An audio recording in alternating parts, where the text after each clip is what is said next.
21 days shorts post చేశాను అనమాట. అంటే ఇది వెయిట్ లాస్ జర్నీ అని చెప్పేదానికన్నా ఒక హెల్తీ లైఫ్ స్టైల్ని లీడ్ చేయడానికి మనం తీసుకునే చిన్న చిన్న చేంజెస్.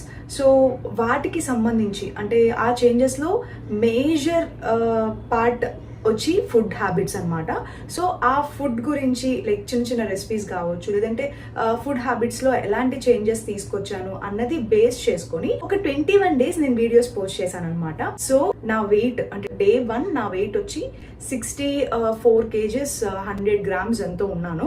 అండ్ దెన్ 21 days అయిపోయిన తర్వాత అంటే డే 21 నా వెయిట్ వచ్చి 62.100 grams అంటే 62 kgs 100 grams వచ్చాను.